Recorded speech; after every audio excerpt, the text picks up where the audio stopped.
Arrancamos con nuestra tertulia hoy saludando a Pepe Orantos. Buenas tardes. Hola, buenas tardes. Y a David Vigario.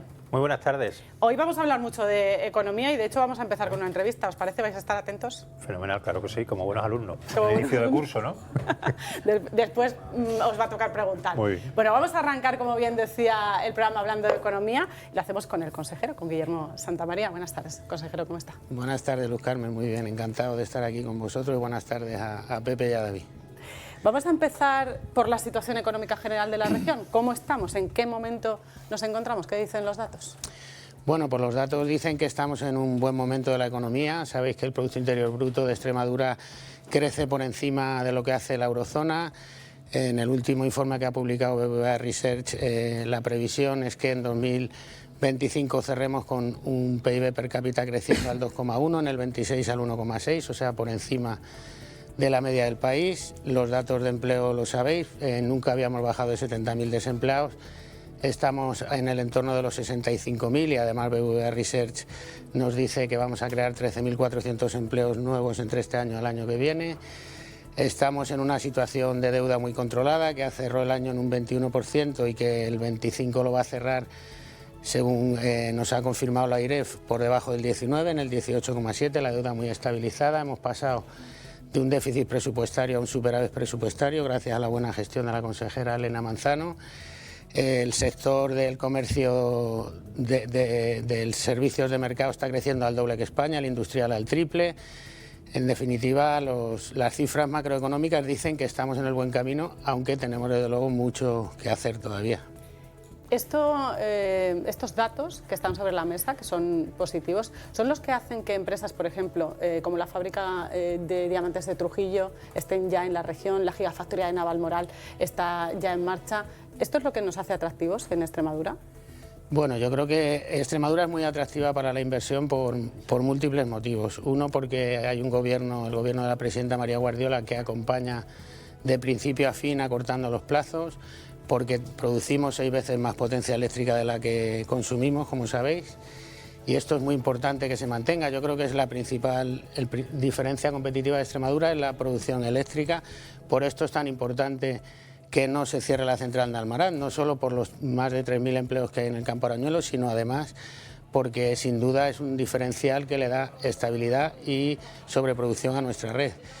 Porque en paralelo estamos generando talento, llevamos más de 2.000 personas formadas en alta cualificación que van a editar las empresas, tenemos más de 3.000 horas de sol al año, tenemos la mayor bolsa de agua embalsada de Europa, tenemos buenas cartas en la partida y es importante, como digo, que no se cierre Almaraz y más importante también, o tan importante, es el despliegue de red eléctrica, que se nos tenga en cuenta, como parece que se nos está teniendo en cuenta en la planificación 26-30. Le quería preguntar por ese aumento de potencia que supimos la semana pasada, que eso también va a hacer que las empresas se quieran instalar en Extremadura, ¿no?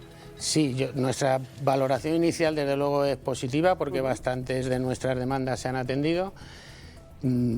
Tenemos que afinar algunas cosas que estamos trabajando con el Ministerio, pero la impresión es buena porque esta potencia es necesaria para todo eso que generamos, hacerlo llegar a las ubicaciones donde se emplazan los grandes proyectos industriales que ya están empezando y que están por venir.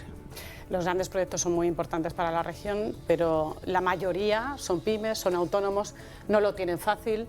Esta semana hemos conocido esas ayudas que se están poniendo en marcha para la innovación empresarial y también para la digitalización. Y es que sin la digitalización no hay empresa, porque no es que sea el futuro, es que es el presente, ¿no, consejero? La digitalización es absolutamente imprescindible para que nuestras empresas sean competitivas, para que transformen sus procesos de negocio, para que se abran a nuevos mercados y para que se internacionalicen y crezcan. En ese camino nosotros intentamos siempre poner a la empresa en el centro y al autónomo.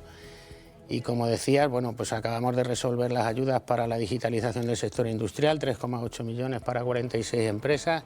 Acabamos de sacar un nuevo plan que se llama Go to Market, que creo que es las que me preguntaba, Luz Carmen, que son 3,5 millones para que empresas que tienen productos o servicios al borde de la comercialización, en precomercialización, acompañarlas a que lancen esos productos y se hagan más competitivas, y también están enfocadas a que dualicen sus productos y servicios, es decir, que si están por ejemplo, en el sector de la agricultura, vayan al sector de los cosméticos y especialmente si están trabajando en el sector civil puedan trabajar en el sector de la defensa, que como sabéis Europa ha marcado que van a venir 800.000 millones y este es un tren que Extremadura no se puede perder. Y también estamos a punto de sacar, se ha publicado ya en el portal de transparencia, 2 millones de euros para incorporación de inteligencia artificial en las pymes y 1 millón para digitalización de grandes empresas. Entonces, creemos que la digitalización es el eje vertebrador que va a terminar de transformar nuestro tejido. Después vamos a hablar de ese congreso que está en marcha esta semana en la región, pero el pasado mes de agosto, tenemos los últimos datos, casi 900 autónomos más están en Extremadura trabajando con respecto al año anterior. ¿Este aumento tiene que ver precisamente con esas ayudas al autoempleo? Yo creo que sin duda. Nosotros hemos hecho un plan de autónomos que es referencia en toda España. De hecho, la Federación Nacional de Asociaciones de Autónomos le ha dado un premio al Plan de Autónomos de Extremadura como el mejor plan de España, premio que recogerá la presidenta María Guardiola el 27 de noviembre en Madrid. ¿Y por qué es el mejor plan? Porque se ha hecho con las asociaciones de autónomos, con ATA, con OPAES y con CEA Badajoz. Hemos definido qué necesitaban los autónomos, hemos sacado ayudas para que se implanten, para que contraten un familiar colaborador. Hemos sacado la tarifa cero para nuevos autónomos, que ahora vamos a extender a mujeres que vengan de una maternidad o de una adopción o un acogimiento.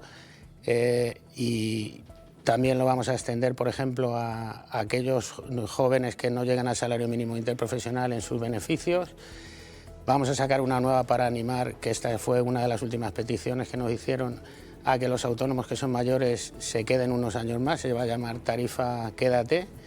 Y en definitiva se trata de escuchar, mucha escucha al colectivo e intentar acompañarles. Hemos sacado también un plan de relevo generacional, como sabéis.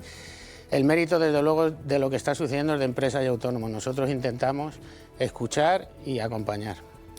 Es cierto que en el autoempleo está yendo muy bien. En el ámbito del desempleo global estamos por encima de los 64.000 empleos. Aquí también se están haciendo medidas, se están poniendo cosas en marcha para ir reduciendo. Claro, nosotros, como sabéis, estamos en el entorno de los 65.000 desempleados o demandantes de empleo.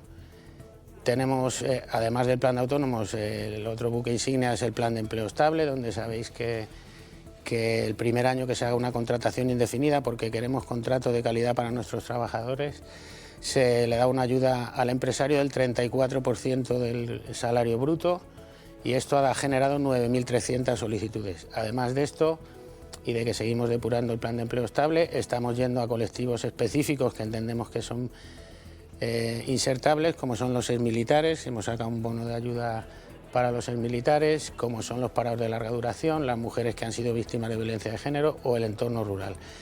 Además de esto, pues tenemos planes de formación específicos para desempleados y para ocupados en los sectores que son estratégicos. De hecho, consejero, hoy sale en el DOE las ayudas del programa Pasarela que tienen que ver con esto, ¿no? Con la formación estratégica para esos desempleados. Sí, esto es un programa de formación en alternancia, mixto de formación y empleo. Están durante un mes con una formación intensiva y durante 9 meses ya están formándose el 35% del tiempo y el 65% del tiempo ya trabajando directamente en la empresa. Un programa de 10 meses que termina con un compromiso de contratación del 50%, creo. No sé si es el 40 o el 50, creo que el 50 por parte de las empresas, que es un poco la tercera medida. Y la cuarta medida es no olvidarnos nunca de colectivos especialmente vulnerables, como son las personas en riesgo de exclusión, como son las personas con alguna discapacidad. Al final, las políticas activas de empleo y la formación para el empleo son una amalgama de programas. El primer año sacamos más de 80 programas nuevos en la consejería, que están intentando acompañar a empresas, desempleados, autónomos y dando los resultados poco a poco que se van viendo. ¿Cómo van las cifras en cuanto a exportaciones? Bueno, pues en exportaciones, a pesar de la incertidumbre que hay a nivel mundial, nuestro sector exportador está demostrando una resiliencia increíble. En el mes de julio las exportaciones han crecido un 40% y en lo que va acumulado de año estamos rondando los 2.300 millones de exportaciones con un crecimiento del 13,7%, que es 10 veces más lo que crece España. Es decir, seguimos por la senda de volver a batir este año el récord de exportaciones, que fue el año pasado por segundo año consecutivo en 3.330 millones. A pesar de esto, hay mucho que hacer en el tema de aranceles, estamos trabajando... ¿Nos van a afectar esos aranceles? Sabemos que en menor medida, unos 50 y tantos millones de euros. La Junta ya dijo que iba a haber ayudas para esos exportadores. ¿Se han tenido que utilizar o no ha sido necesario todavía? Sí, nosotros hemos desplegado todo un plan de ayudas que anunció la presidenta en el debate de Estado de la región. Tenemos más de 46 millones en financiación. Hemos sacado ayudas directas a la internacionalización, a la diversificación de mercados. Hemos triplicado desde que hemos llegado al Gobierno las ayudas para la internacionalización. Estamos dando formación en comercio exterior, en fin, multitud de medidas para intentar que nuestros empresarios diversifiquen su mercado. Es cierto, como decía Luz Carmen, que nuestra exportación a Estados Unidos son 57 millones, la ciframos en 190 millones entre exportación directa e indirecta de los 3.330 millones. Hemos trabajado con el Ministerio, el principal sector exportador era el corcho, que exportaba 20 millones, se le ha quitado el arancel al corcho, afortunadamente, porque Estados Unidos no tiene producción interior de corcho y depende de las importaciones, y ahora estamos trabajando con los derivados del tomate, que tenemos una amenaza grande de que entren los productos americanos que tienen un arancel entrante de un 14,4%, que no queremos que se le quite porque pueden invadir nuestros mercados. Estamos trabajando con el porcino, con el arancel chino y, en definitiva, codo a codo con el Ministerio e intentando también que se acompañen de esas ayudas. Las exportaciones a Estados Unidos han caído, pero la exportación global está creciendo en cifras récord, lo cual quiere decir que nuestros empresarios están sabiendo diversificar los mercados. Bueno, buenos datos y además coordinación para que, por ejemplo, los tomateros no sufran esos aranceles que se le ocurren a Trump de vez en cuando. Vamos a hablar ya del Congreso Potencial Digital, porque la transformación digital para las empresas, decíamos antes que era absolutamente clave, ¿no? ¿Qué va a hacer este Congreso en Extremadura para con los empresarios y empresarias? Bueno, yo creo que para un empresario el Congreso le va a ofrecer la posibilidad pues de abrir mercado, de aprovechar ese networking. El año pasado sabéis que lo hicimos en Cáceres, tuvimos 6.000 asistentes entre presenciales y remotos. Este año vamos a superar esa expectativa, seguro, por cómo van las inscripciones. Y el empresario, aprendimos del año pasado, este año vamos a mezclar los empresarios locales con los nacionales y los internacionales para que hagan negocio entre ellos. También el empresario extremeño puede dar a conocer sus productos y servicios en este congreso, puede captar talento. También queremos impulsar mucho que los jóvenes y que la gente que está buscando empleo pueda acudir allí y se produzcan inserciones laborales durante el propio congreso. Y como digo, bueno, pues aquí está todo el sector tecnológico a nivel nacional. Y esperamos, además el Congreso va a tener sorpresas que no quiero desvelar, pero que estoy seguro que van a ser atractivas. Que va a tener sorpresas, aunque sea un poquito. Es el 2 y el 3 de octubre en Badajoz, esta semana. Una sorpresa pequeñita, ¿no? Bueno, venga, vamos a ver una sorpresa. Va a haber algo muy divertido con drones. ¿Sí? Por ejemplo, sí. O sea, va a ser entretenido. Va a ser entretenido. Con empresas extremeñas. Con empresas extremeñas y con empresas de fuera, pero va a haber una carrera de drones muy interesante. Bueno, de eso se trata, ¿no? De compartir sinergias y que hagan negocio, que eso es importante. Por supuesto, que hagan negocio, que las empresas crezcan, generen más riqueza y empleo y que los desempleados encuentren trabajo, o que los jóvenes encuentren, también es otro objetivo, que despertemos vocaciones tempranas para que entiendan que la tecnología puede ser divertida y que además en el sector tecnológico los salarios en Extremadura son casi un 40% más altos que en el resto de sectores. Y ya si teletrabajamos, ¿no? Pues estupendo. Y además es un sector donde el teletrabajo está a la orden del día. Bueno, vamos a ver esos alumnos que decía David, si quieren preguntar. Pepe, empezamos por ti. Consejero, buenas tardes. Buenas tardes. Antes ha hablado de la producción eléctrica, de la importancia que tiene para Extremadura es producir 6 veces más de la producción que consume, y de la importancia que tiene que Almaraz siga abierto. ¿Cómo interpreta o qué opinión tiene de la noticia que se publicó la semana pasada de que los planes plurianuales de Iberdrola contemplan o ya descuentan el cierre de Almaraz? ¿Hasta qué punto lo considera importante? Bueno, es preocupante desde luego esta noticia. Yo confío en que al final se llegue a un acuerdo razonable para todos. Yo creo que pueden ser posiciones de negociación, no lo sé, pero creo que mantener Almaraz abierto le va a dar más estabilidad a la red, le va a dar más impuestos al país le va a dar más impuestos a Extremadura, menos de los que ahora, pero más de cero. Si uno cierra, los impuestos se convierten en cero. Y le va a dar negocio a las eléctricas. Entonces, yo creo, y va a permitir que Extremadura siga teniendo ese diferencial. Espero que la sensatez reine y a largo plazo se llegue a un acuerdo, porque creo que es bueno para todos. No sé, ya movimientos puntuales, yo confío en la sensatez. No creo que la red esté preparada para desconectar Almaraz. Sinceramente, vimos el apagón que sufrimos en abril y además creo que recaudar un 20% menos que ahora es mejor que recaudar cero. Pero bueno, esto es mi postura personal, espero que al final se llegue a un acuerdo. Consejero, buenas tardes. Buenas tardes. Me gustaría hablar de un colectivo especialmente problemático a la hora de encontrar empleo en Extremadura, que son los jóvenes. Históricamente en Extremadura, desgraciadamente, ha liderado esas tasas de desempleo, no solo en España, sino prácticamente en toda Europa. Sé que se han avanzado, ha mejorado en los últimos tiempos ese nivel de tasa de empleo y que hay puestos encima de la mesa varios programas, pero no sé si nuestra universidad está preparada para estos cambios. El mundo está cambiando a marcha forzada, la formación profesional también es importantísima, porque los empresarios, cuando hablas con ellos, se siguen quejando de que, parece una incongruencia, pero sigue faltando mano de obra especializada, sobre todo en determinados empleos. ¿Se está trabajando con todas estas cartas encima de la mesa para intentar que eso se pueda solucionar poco a poco en Extremadura, que es yo creo que es uno de los grandes problemas, el desempleo juvenil?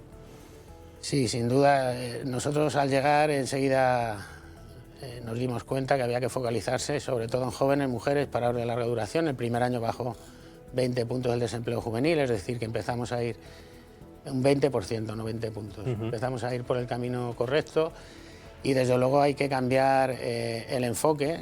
Tenemos que acercar lo que demandan las empresas a lo que oferta la universidad, la FP y la formación no reglada. Nosotros estamos trabajando con la patronal, estamos trabajando con las cámaras de comercio, con la asociación de la empresa familiar y sabemos, por lo que ellos nos trasladan, qué perfiles hacen falta. Hace falta gente en comercio, en construcción, hace falta comerciales, hace falta gente en el campo, hace falta mecatrónica, hace falta perfiles de mantenimiento en las fábricas y en las empresas. Y hay que cambiar el modelo educativo poco a poco. Entonces, sabéis que la FP se ha convertido o se está convirtiendo en dual 100%. La formación no reglada es absolutamente a medida de las empresas. Incluso vamos a darle una vuelta más para que se puedan hacer grados cogiendo a medida determinados módulos de la propia empresa, siempre y cuando después haya un compromiso de contratación. Y en la universidad estamos dando también ese giro que está costando un poco más. Lógicamente, la universidad es un organismo complejo y grande, pero sabéis que ya se van a definir el próximo curso nuevas titulaciones como inteligencia artificial, ciberseguridad, etcétera, y estamos trabajando conjuntamente con la consejera de Educación y con la propia universidad para, en el medio plazo, triplicar el número de egresados en las carreras STEM, digamos, ingeniería de informática, telecomunicación, etcétera, y duplicar en ingeniería industrial. Esto no es sencillo, pero estamos en ese camino y yo creo que poco a poco se va a ir notando. Desde luego lo que tenemos muy claro es que donde haya talento y talento digital especialmente es donde van a ir las grandes empresas. Las grandes empresas quieren que el permitting, los permisos se los solucionemos rápido, que haya talento y que, bueno, que haya suelo barato, que haya un acompañamiento y todo eso lo tenemos, que haya salida de mercancías por tren. Y el tema del talento es donde haya talento va a crecer el PIB. Y consejero, pues el talento no sobra en Extremadura. Eso sin duda. Se va a ver en el Congreso Potencial Digital del día 2 y el 3 de octubre, que empieza ya esta semana. Que vaya muy bien, muchas gracias por haber estado con nosotros en Extremadura. Que vaya fenomenal este Congreso. Gracias a ti, Luz Carmen, ha sido un placer, muchas gracias. Nosotros tenemos que seguir hablando de economía porque el día 15, ya saben, de octubre, se cumple el plazo para presentar los presupuestos según el Estatuto de Autonomía. Y hoy hemos sabido que la presidenta ha convocado esta tarde a los grupos parlamentarios para comenzar a negociar las cuentas para ya el próximo año. La intención de la Junta, ¿cuál es? Pues que entren en el plazo que está previsto en ese estatuto en la Asamblea.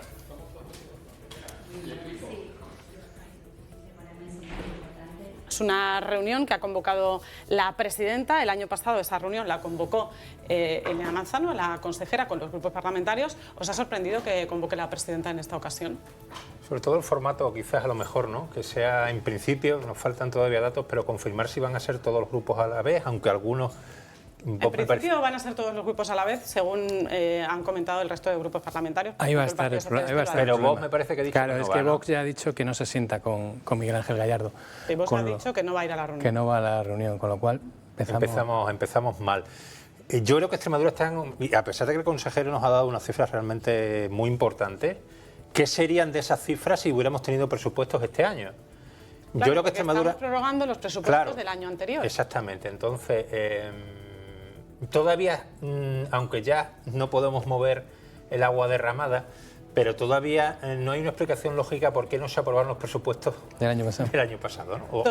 Oficialmente de este año. Todavía le estás dando vueltas. Yo todavía le estoy dando vueltas porque se nos...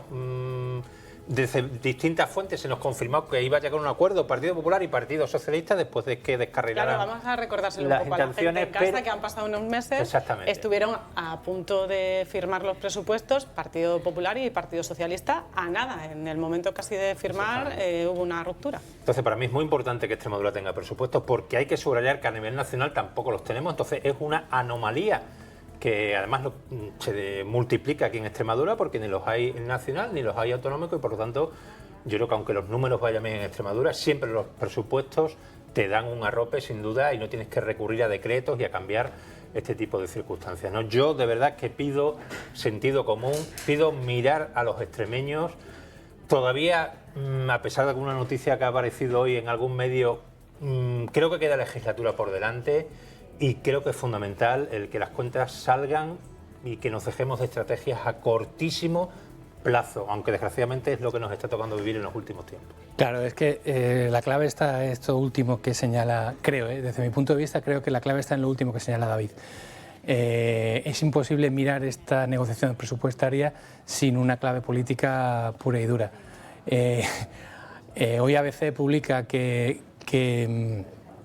la Junta, que Guardiola podría estar estudiando la convocatoria de elecciones autonómicas en 2026, adelantarlas, y la primera pregunta que te surge es ¿a quién le interesa más?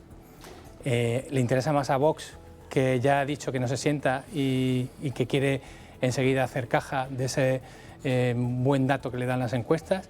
¿Le interesa más al PP, que las encuestas le dan bien, aunque le plantearía un escenario en el que tendría que volver a depender de Vox? ¿O le interesa al PSOE en sentido contrario? Dice, a lo mejor al PSOE ahora mismo lo que le interesa es sacar los presupuestos, que los presupuestos salgan adelante y no haya elecciones.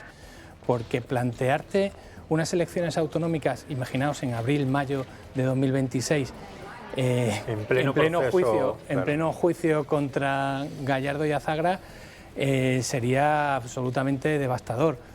Entonces es imposible mirar a la negociación presupuestaria sin la clave política y todo lo que podría estar detrás. Política y no política, también jurídica, ¿no? Jurídica, claro, pero a mí sería un suicidio. Yo creo que el Partido Socialista debería echarse para adelante, ayudarle a Guardiola a aprobar los presupuestos, intentar sacar todo el rédito político que pudiera de esa negociación, pero es impensable enfrentarte a un compromiso electoral en el primer semestre de 2026. Sería un suicidio absoluto, como dice. Estaríamos hablando que irían esas elecciones a la vez, por ejemplo, que las autonómicas en Andalucía, que son en junio, porque las de Castilla y León propusieron marzo, no están cerradas. Sí, pero que podría valer. Pero me parece que habría que repasar la legislación autonómica o el Estatuto de Autonomía. Me comentaban a primera hora esta mañana algunos interlocutores con los que he hablado.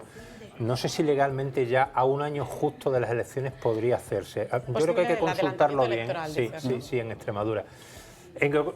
Pepe hacía varias preguntas al aire, ¿no? ¿A quién le interesa a cada uno? Bien. ¿Y qué le interesa a los extremeños? Que esa para mí es la gran pregunta. Creo que cualquier parón por motivo electoral no es bueno. Creo que no es bueno. Creo que en Extremadura, además, si mi memoria no me falla, creo que nunca lo ha habido. No lo ha habido. Claro, nunca lo ha habido. Y con nuestros problemas, que siempre los hemos tenido, por ser nuestra comunidad, con la idiosincrasia que es, al final hemos incluso dado lecciones de pactos entre partidos divergentes y que estaban a años luz. por no recordar la anterior legislatura donde gobernó el Partido Popular. Y se estuvo tan cerca, por eso pensaba yo, ¿por qué no se sacaron adelante este mes de enero cuando sí parecía que el Partido Socialista había abierto la mano? Eran los primeros meses de recorrido de Miguel Ángel Gallardo como secretario general, o Díaz al frente del Partido Socialista. Claro, porque además tuvo que repetirlo, ¿no? Y algo pasó ahí que se nos escapa realmente el por qué no salieron adelante. Evidentemente el socio natural del Partido Popular con el que comenzó la legislatura era Vox y se aprobaron los primeros, pero a partir de ahí todos sabemos que eso ha saltado por los aires. A mí me parece que todos, y no miro a nadie, deberían de hacer un esfuerzo. Yo creo que no es bueno ir a elecciones por encima de réditos políticos, y que lo mejor para Extremadura es que se pongan de acuerdo, que haya presupuestos el próximo mes de enero y que luego decidan las urnas cuando toque dentro de 2 años. En el último pleno ya hubo pinceladas con respecto a las negociaciones de los presupuestos. Vox apuntó a la ecotasa, ¿sí? Recordáis de Almarán, y Elena Manzano respondió que si era por la ecotasa que no se cerrara Almarán, la ecotasa se iba a reducir, y ahí Vox fue el que dijo, bueno, pues, también, como diciendo, ya podemos empezar a negociar tirando de los presupuestos. Pero además es que hay otra clave. Este fin de semana el PP se reúne en Murcia a todos los varones y marca una línea sobre política migratoria.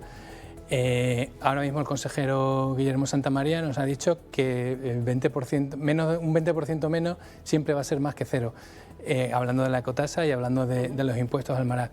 Yo creo que están todos los palillos colocados para que los platos se sostengan en el aire. Ahora, ¿van a ser capaces de tragarse ese orgullo político que tienen todos y ponerse de acuerdo y sacar adelante, como dice David, en favor de los extremeños? Es que ahora mismo parar la legislatura para convocar unas elecciones en marzo o en junio, me da igual, cuando fuera, es una, iba a decir una palabra dura, pero es una catástrofe para tantas empresas.